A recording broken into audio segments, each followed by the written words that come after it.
recording? Yes. Okay. Go. You're a go. Hi, Cheyenne. How are you doing today? I'm doing pretty good. Didn't get a lot of sleep last night. Okay.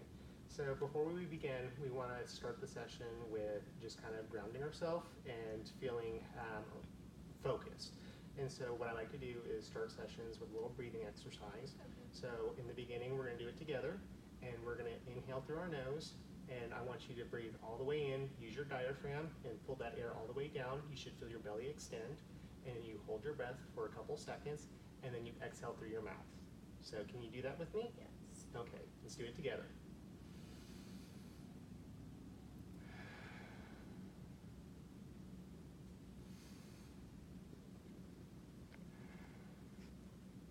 Okay, so helps ground us a little bit. We're ready for the session.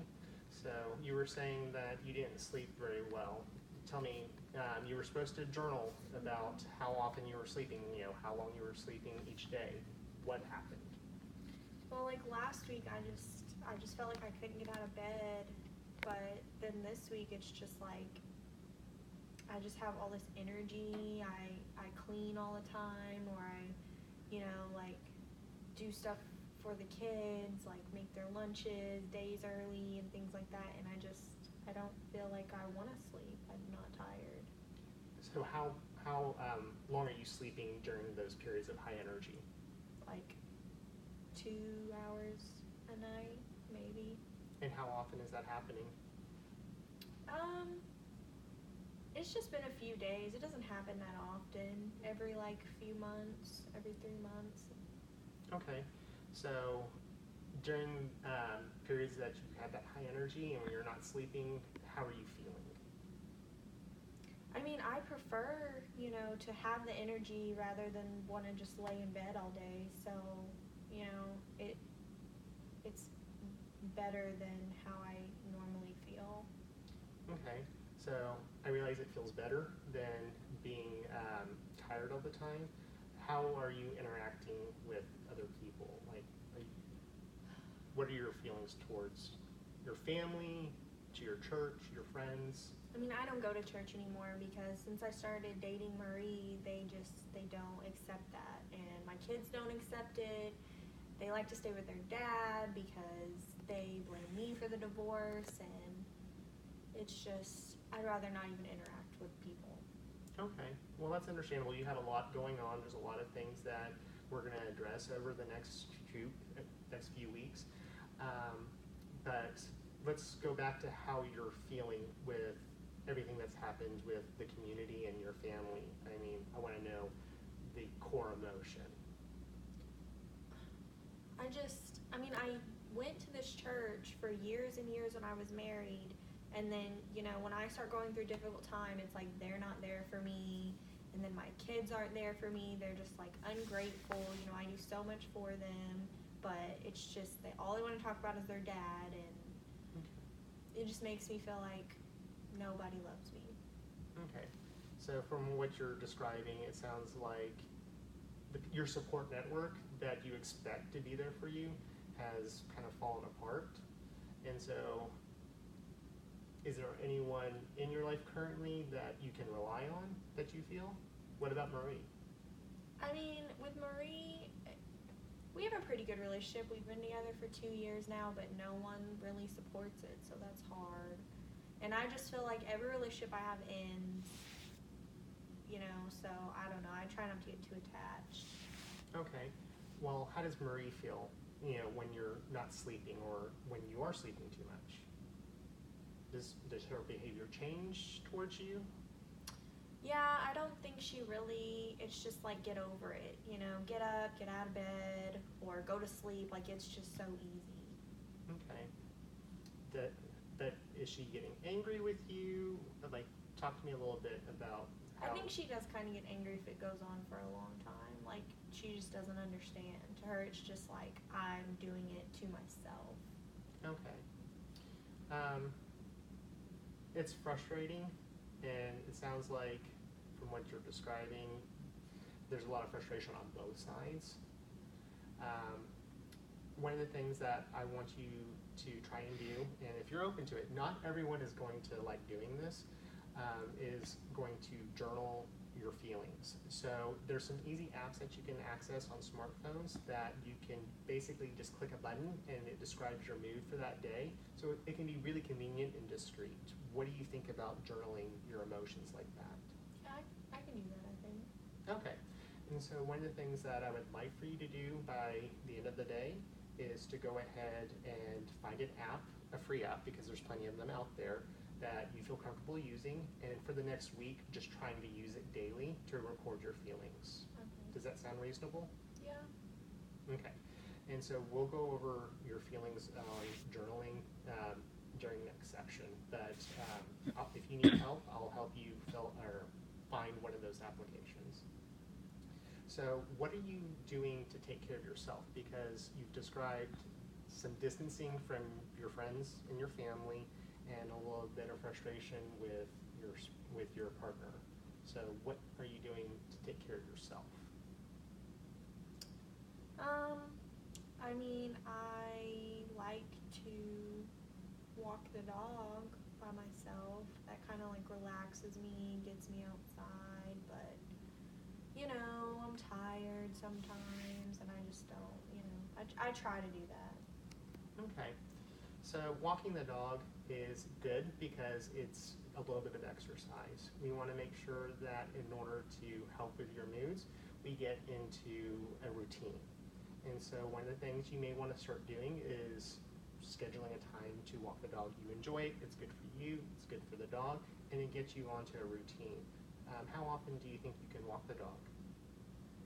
I don't know if, you know, whenever I don't want to get out of bed, it's hard. I could probably do it like twice a week, definitely. Okay, let's start twice a week then. Do you want to break it up? You know, one in the beginning of the week, one at the end of the week? Yeah. Okay. That works. So let's go ahead and pick a time that you want to do this. Do you want to do this in the morning or the evenings? The evenings. Okay, so after you get home from work? Yeah. Okay, so I want you to put it in your schedule that you are going to go and walk for 30 minutes with the dog, just around the neighborhood. Take that time to kind of get you ready for the beginning of the week, and then to kind of unwind at the end of the week. So we'll see how you're doing with that. Does that sound like something you can stick with for at least, you know, a couple of weeks? Yeah. I can see how it goes. I would like for you to try and do this for the next 3 weeks, because typically with people, it takes about 3 weeks of routine in order for it to really sink in and something that you can keep doing. And so what I'd like you to do is for the next 3 weeks, plan on just doing this every Monday and Friday, and then we'll reassess when you come back in on that 4th week if it's improved, you know, your mood at all, okay? Okay. So talk to me a little bit more about this nobody loves me feeling. I mean, you know, me and the kid's dad's divorced, and they just take his side about everything, every little disagreement. You know, they want to go to dad's if we're not getting along, and now since I don't go to church, it's like all the friends I made there, I don't talk to them because they don't support my relationship. And I mean, Murray's nice, but like I said, all my relationships end, so this one's eventually going to end too. Okay, so what you're describing is kind of like a self-fulfilling prophecy. So these feelings of, you know, nobody loves me, your relationship is going to end. We need to work on trying to look at it from a different perspective. So with Marie, why do you feel like that relationship is going to end? Just all my relationships have ended, even, you know, being married, that ended after 3 kids. So I just feel like, why would this one not end eventually? Why did your relationship end with your ex-husband? Well, you know, when I have these like times when I just have all this energy, sometimes I do, you know, like I have a prescription for Xanax, but sometimes I take too much Xanax, or I drink alcohol with it, and then I just like engage in sexual behavior that my partners don't appreciate. Okay, so how often are you taking the Xanax? It's just as needed. So right least once a day. Once a day? How often are you drinking? I don't really drink like every day. It's just like when I have the, when I'm so hyper and like I wanted to do all this stuff, I drink to try to like calm myself down so I can sleep. So. Okay, so it's only when you're not sleeping is when you're drinking. Right. How much are you drinking though? I don't keep count. I forget. Are you drinking from like a goblet, a wine glass, a tumbler? It's a wine glass. Wine glass? Do you fill it up all the way, halfway, a quarter? Probably halfway. Halfway? Mm-hmm. And how many glasses? Sometimes it's like 3 or 4. Sometimes it's more than that. Okay, so about 3 to 4 glasses is about the size of a wine bottle, typically. So are you going through more than one wine bottle during those sessions, or? If I've been up for a few days, yeah. Okay, and are you mixing your prescriptions also at the same time? Well, I pretty much take the Xanax every day, so. But are you taking it at the same time as you're drinking alcohol? Mm-hmm. Okay. Because I want to sleep.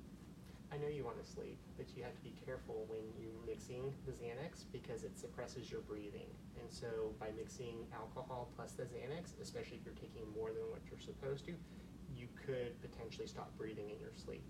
So we want to make sure that you're not putting yourself at risk. And so I'd really recommend that we go back and talk with your physician about this and also work on some techniques that can help you cope with trying to increase your ability to sleep. And so part of that goes back into maintaining a routine. So walking your dog twice a week.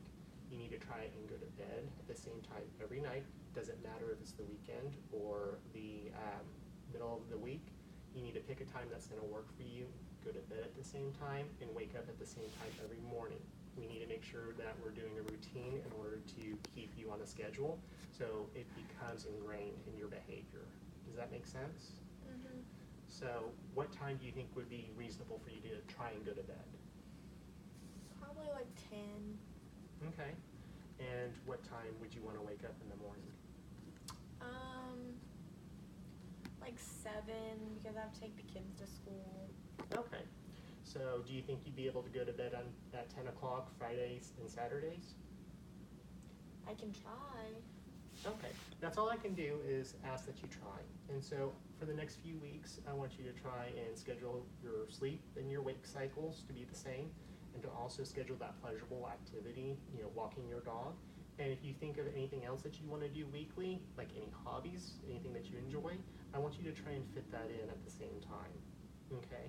Okay. But little changes are going to have a really big impact on your mood. So sleeping more, waking up at the same time, it's going to help regulate. It's all important when it comes to mood regulation. And so, let's see. My mind just went blank. I'm trying to. You're at like 13 and a half minutes if you Okay. want to wrap up. Yeah, I definitely do. So we've. You're like, yeah, I'm done. Okay. Okay. So we're gonna go ahead and wrap things up.